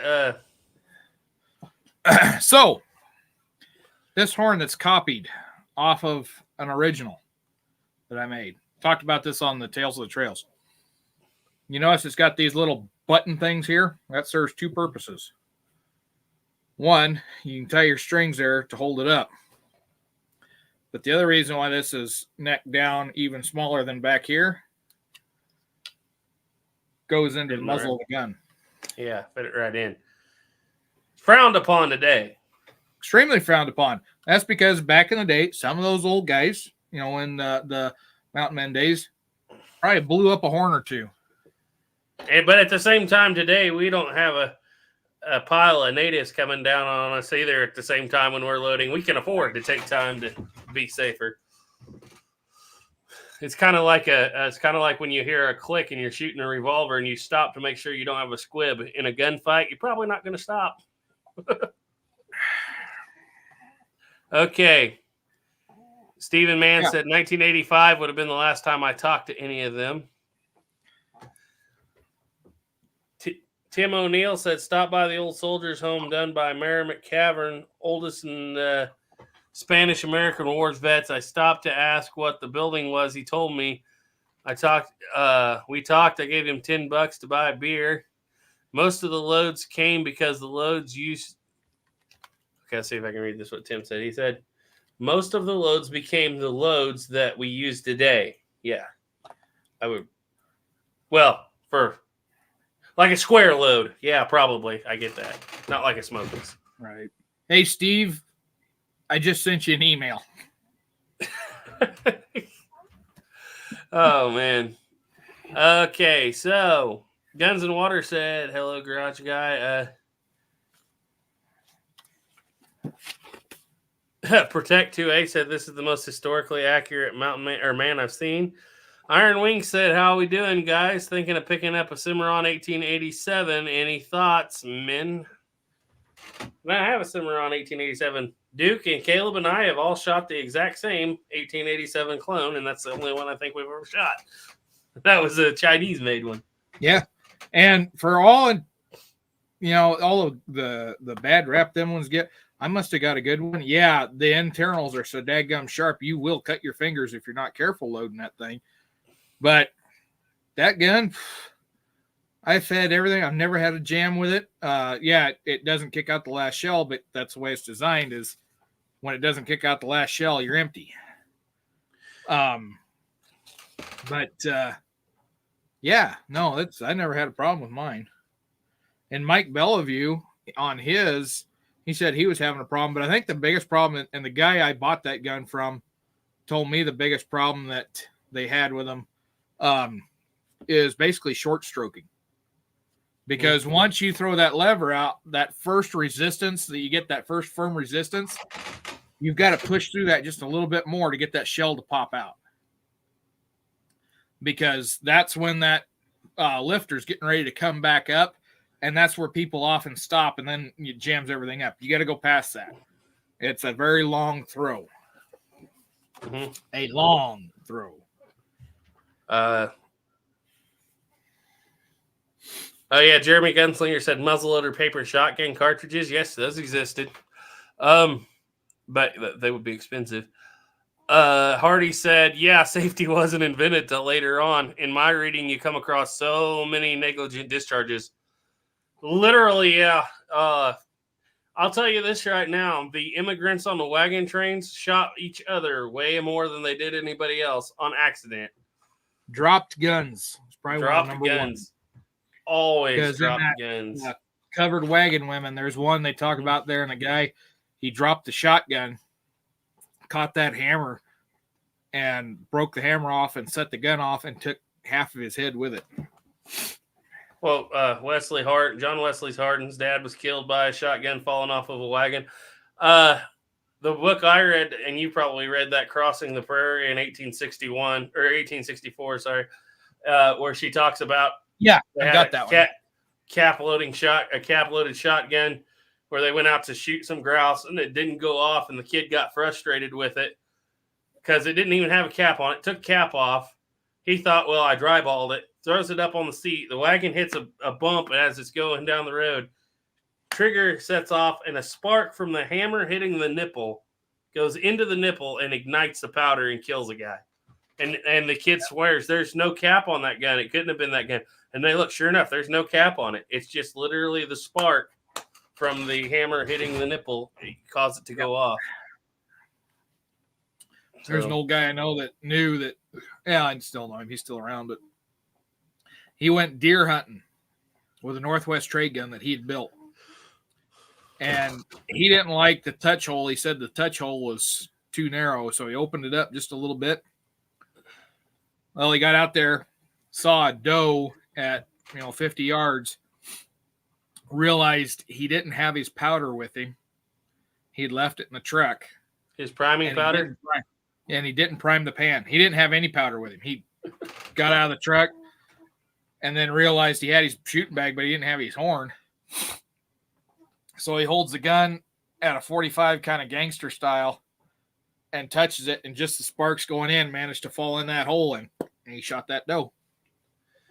Well, that's almost, if you listen to Bad Hand, that's almost a native tactic to drill that hole out big enough that the powder seeps into the pan. You don't ever have to that was the whole thing. Is then they dump the powder down the muzzle, have the prison closed when they do it, and just smack the side of that gun, and then that powder would sweep over there. So it was a self-priming system. Problem is, you're going to lose quite a bit of gas pressure out that hole. Yeah. Well, we've been going for an hour 42. You want to round her up to an hour 45? Or are you going to go on longer? Yeah, we can go to an hour. Get me some supper. Yeah, so guys, we're going to go for a couple more minutes here. If you got any questions, throw them out in the chat. This has been a pretty good chat. We started at 69. We're still running 56. Caleb, you got anything to say down there? I can't see you. I'm just listening. He's just listening.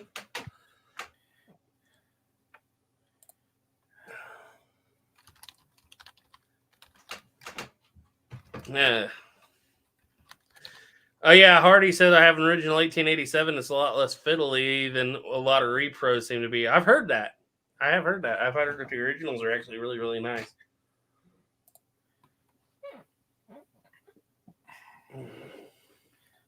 So, what else is going on, Duke? You been reading anything, getting all geared up for next week's Tales of the Trails?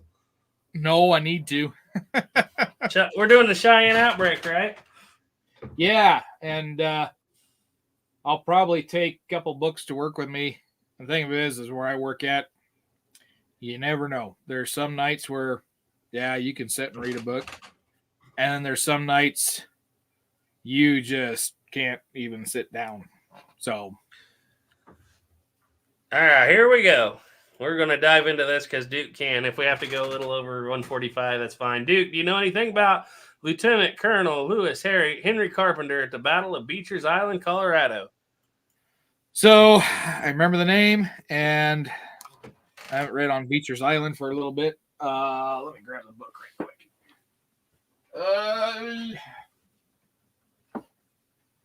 It's a great thing about having my library right there.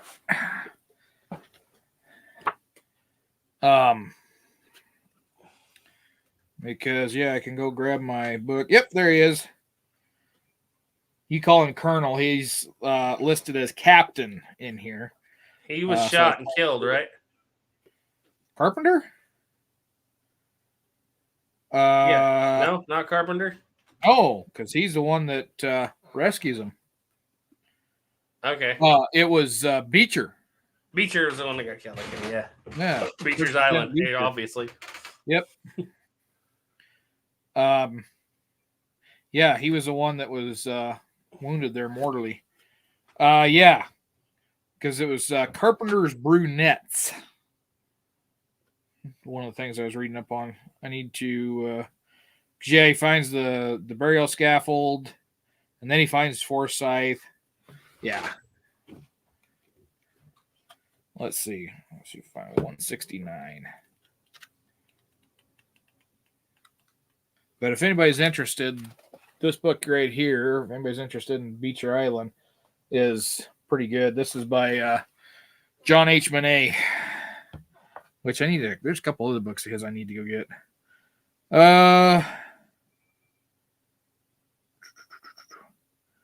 Yeah, because that was Company H, 10th Cavalry. Yeah, they were known as Carpenter's Brunettes for whatever reason.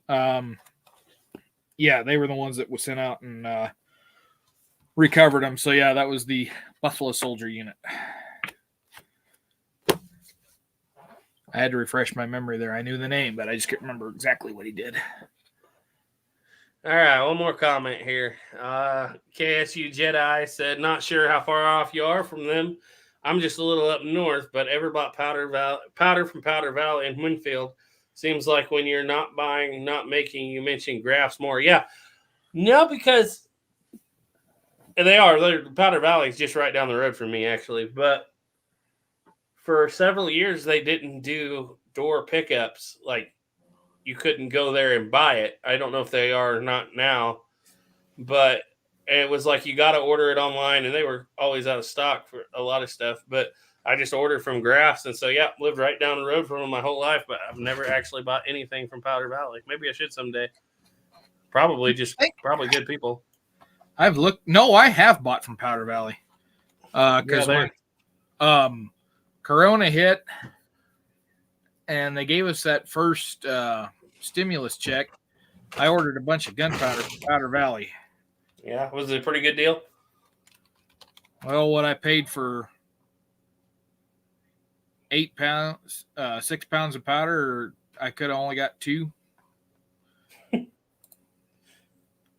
Well, yeah, because I remember I got a bunch of 223 powder. I got a couple pounds of CFE 223. I got some Alliant powders. Basically, I got a bunch of 223 powders. Nice. Well, I guess that about finishes it up. If you guys have got anything else to say, Caleb, you got any thoughts? Any words of wisdom? Not right now. Well, hey, they've got GoEx in stock for $30 a pound. Jeez.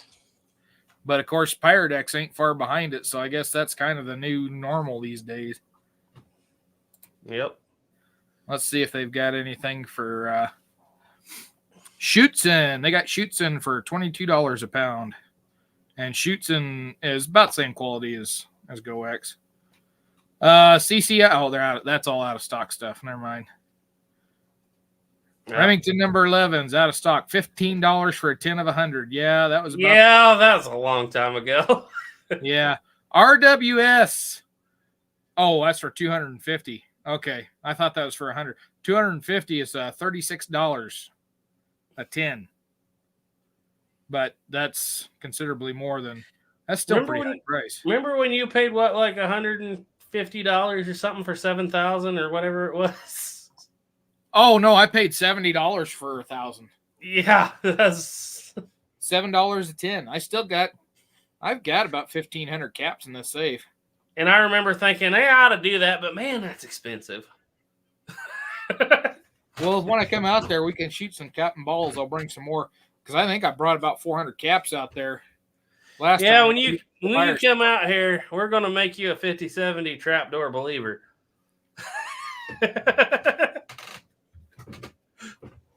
I shot a 45-70 trapdoor. Oh yeah, I know. 50-70 is the way to go. It's still not as bad. It's still not superior to a Sharps. for the applications and price, I would say it is, but not for the civilian market. That's just like saying that an AR-15 or an M4 is not superior to a Seiko bolt-action hunting rifle. Different applications. Well, that's true. Okay, by Landon C said, if I get a day off, I'm planning to go to Preston, Idaho to see the memorial for the Bear River Massacre. Well, that sounds interesting. Well, anyway, guys, as always. For whatever reason, why am I thinking that the Bear River was in Montana? Well, I'm thinking of something different. Never mind. that's Thinking of a different thing. Or bear, what is that? Bear paw, bear. Yeah, it's the same thing, but different time. Or, well, different place. Gotcha. Okay, I think we're ready to shut down. Are you ready to shut down? Let's call it. All right, guys. Trust in God. Keep your powder dry. Bye.